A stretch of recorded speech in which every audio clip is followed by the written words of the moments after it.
Oh, what's up sa inyo mga kabayan? Magandang araw sa inyo, no? So, nagbabalik muli tayo dito sa ating channel upang pag-usapan naman natin mga kabayan itong mga ibinunyag na to ni Minardo Guevara. Alam niyo mga kabayan, ito hindi masyadong napag-usapan or kumbaga hindi ito naging matunog, no? Itong naging interview niya kay Karen Davila mga kabayan patungkol diyan sa war on drugs, no?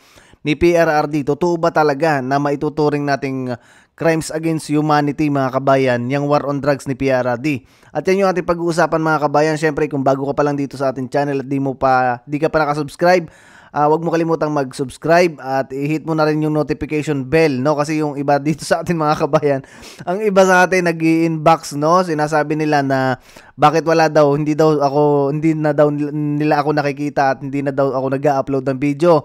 I-click nyo yung notification bell dyan, may makikita kayo dyang all.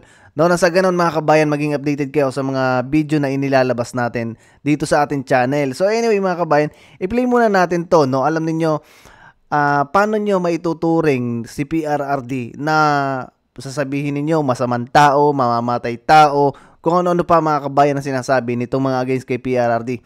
Kita ninyo tong mga babae na to mga kabayan na nasa background niya. Yan yung mga babae na yan mga kabayan na kung saan ayan, kita ninyo, yan yung mga naging aid, no, ni PRRD, yung tinatawag na angels mga kabayan nung panahon na si PRRD ay namumuno pa. Tingnan nyo, pakikita ko sa inyo mga kabayan kung paano nila kumbaga iparamdam kay PRRD yung pagmamahal. Hindi naman mga kabayan magiging ganito, itong mga aid niya magiging close kay PRRD kung si PRRD ay hindi mabuting tao, lalong-lalo na sa mga staff niya. 'Di ba mga kabayan? I-play muna natin. Unlike dun kay Rapi Tulfo, 'di ba mga kabayan? Ayan Inalis ko yung sound mga kabayan kasi baka tayo ay madali dito, baka tayo ma-copyright. Kita nyo? Ayun. Kita nyo, kinakantahan si PRRD ng mga angels niya. Kaya yung iba dyan mga kabayan nag-stick, no? Kumbaga, itong isa na to mga kabayan, yung nurse na to, tong nurse na to, hanggang ngayon nandyan pa rin kay PRRD yan. Kita mo kung paano nila mga kabayan iparamdam kay PRRD yung pagmamahal nila at paggalang. Kita nyo parang mga anak lang ni PRRD, di ba? Kaya itong mga kabayan, yung iba dito nakikita ko sa TikTok, umiiyak mga kabayan nung nangyari yan. At itong isa na to mga kabayan, yan yung kung maaalala ninyo, may video kasi na lumabas sa airport, no, na si PRRD sinasakay. Yung malakas humagulhol doon mga kabayan, itong babae na to, yung nurse ni PRRD na yan. So anyway, no, panoorin natin mga kabayan itong pagpapaliwanag ni Minardo Guevara mga kabayan. Kasi ito hindi masyadong napansin, no, itong mga sinabi niya na to patungkol sa war on drugs ni PRRD. Pakinggan natin mga kabayan. Imagine the 4 crimes that the ICC can investigate: genocide, war crimes, war of aggression or crimes of aggression, and crimes against humanity.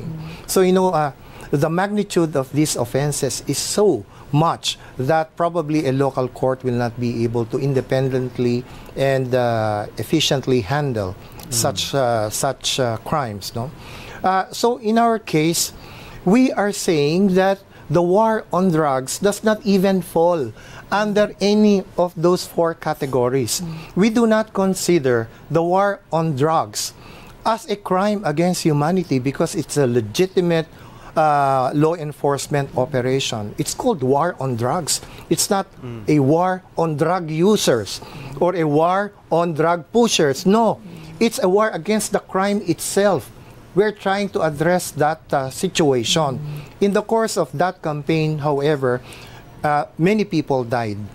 But 6,185, I think. That's the PNP numbers. Yes, okay, apparently. Yes, go ahead. But then it's believed to be more than 10,000, but go on. Yes, what I'm saying is that operation called war on drugs does not fit the concept of a crime against humanity. Okay, so we're disputing that. And that is very well explained in our own submissions to the ICC pretrial chamber. Well, of course, ang matatawag pa nga natin mga kabayan na crimes against humanity mga kabayan ay yung mga nagbebenta nung ipinagbabawal na gamot mga kabayan. Kasi ngayon mapapansin ninyo sa Facebook mga kabayan, merong isang bata na pinagamit ng hindi ko alam mga kabayan kung yung ba ay magulang niya o kamag-anak niya. Mga kabayan, nakita ninyo, lupay-pay yung bata. Nandung parang 12 years old pa lang yata yun mga kabayan, or 14 years old. Pinagagamit na ipinagbabawal na gamot. Mapapansin ninyo sa mga dito sa social media mga kabayan, merong mga katabi na ng police station, bumabatak pa rin mga kabayan. Meron pang isa ng babae na nasa kariton, sinasabi niya birthday naman daw niya. Kita mo sa panahon ngayon yan mga kabayan ha. Maraming mga nandyan ngayon sa parte ng Maynila na sinasabi na ganyan yung nangyayari. At even dun sa ibang probinsya na talagang talamak na naman mga kabayan ang droga. Sa panahon ngayon ni Bungit mga kabayan. Alam niyo masisira dito mga kabayan yung mga kabataan. Kasi ngayon mga kabayan ay involved na yung mga kababayan natin, no? Yung mga kabataan na dapat sila yung magiging kumbaga pag-asa o yung panibagong generation. Paano kung mga kabayan kung ganitong kumbaga yung drugs ngayon ay malala na naman?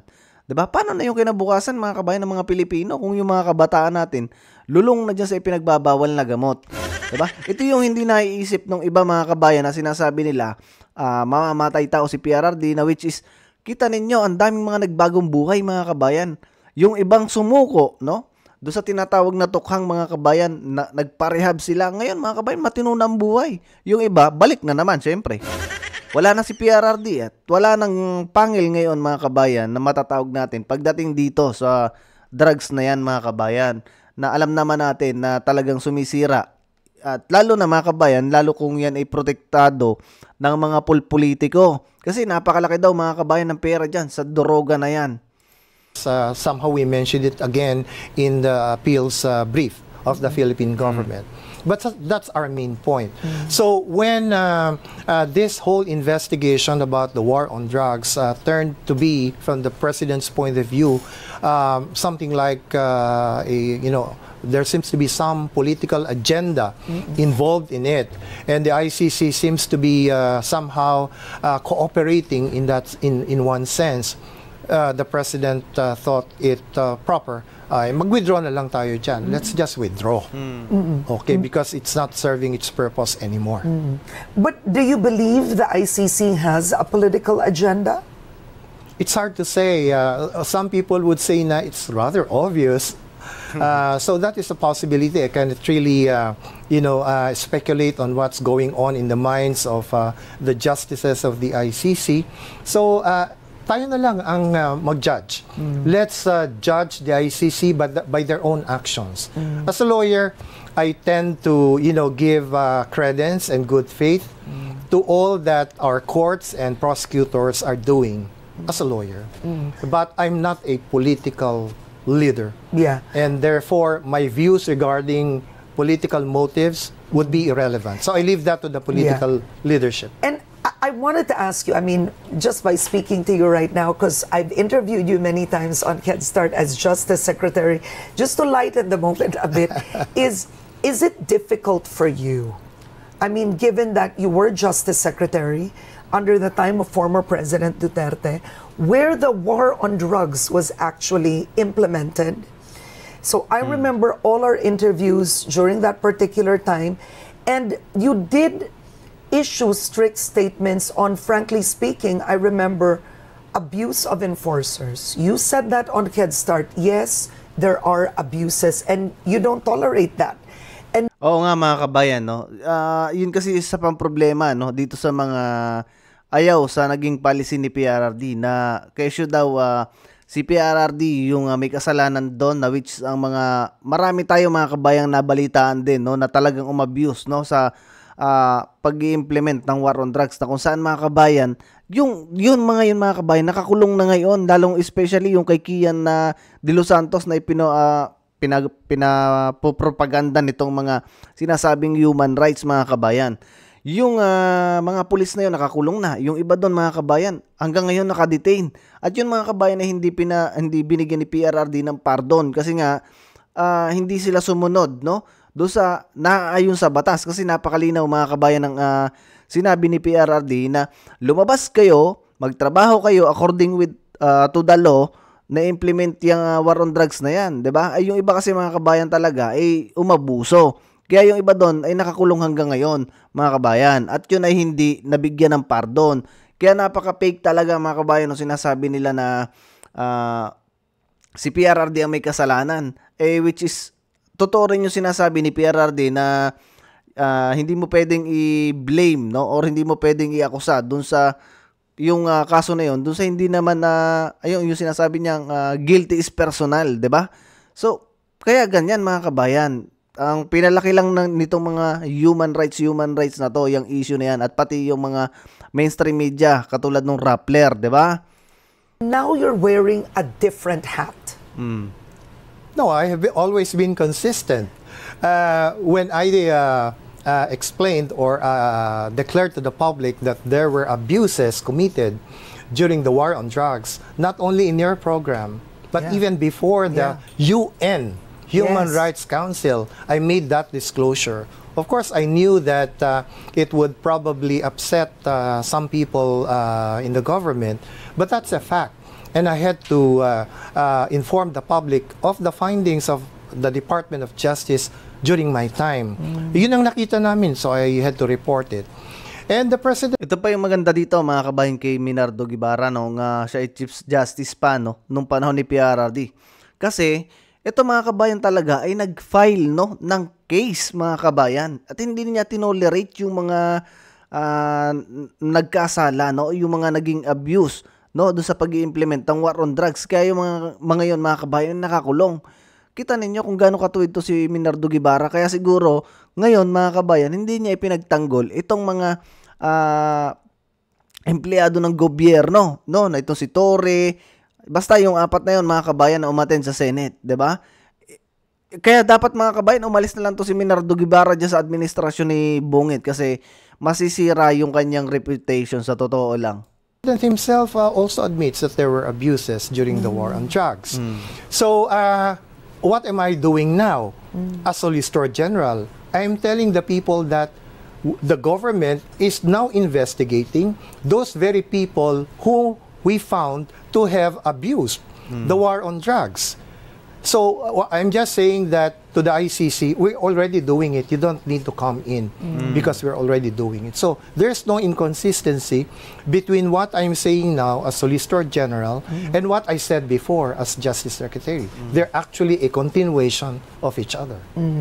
But do you think while our courts are working, do you honestly believe that our courts would be able to, at this point on the war on drugs, frankly, charge a former president or even a sitting senator or anyone in office?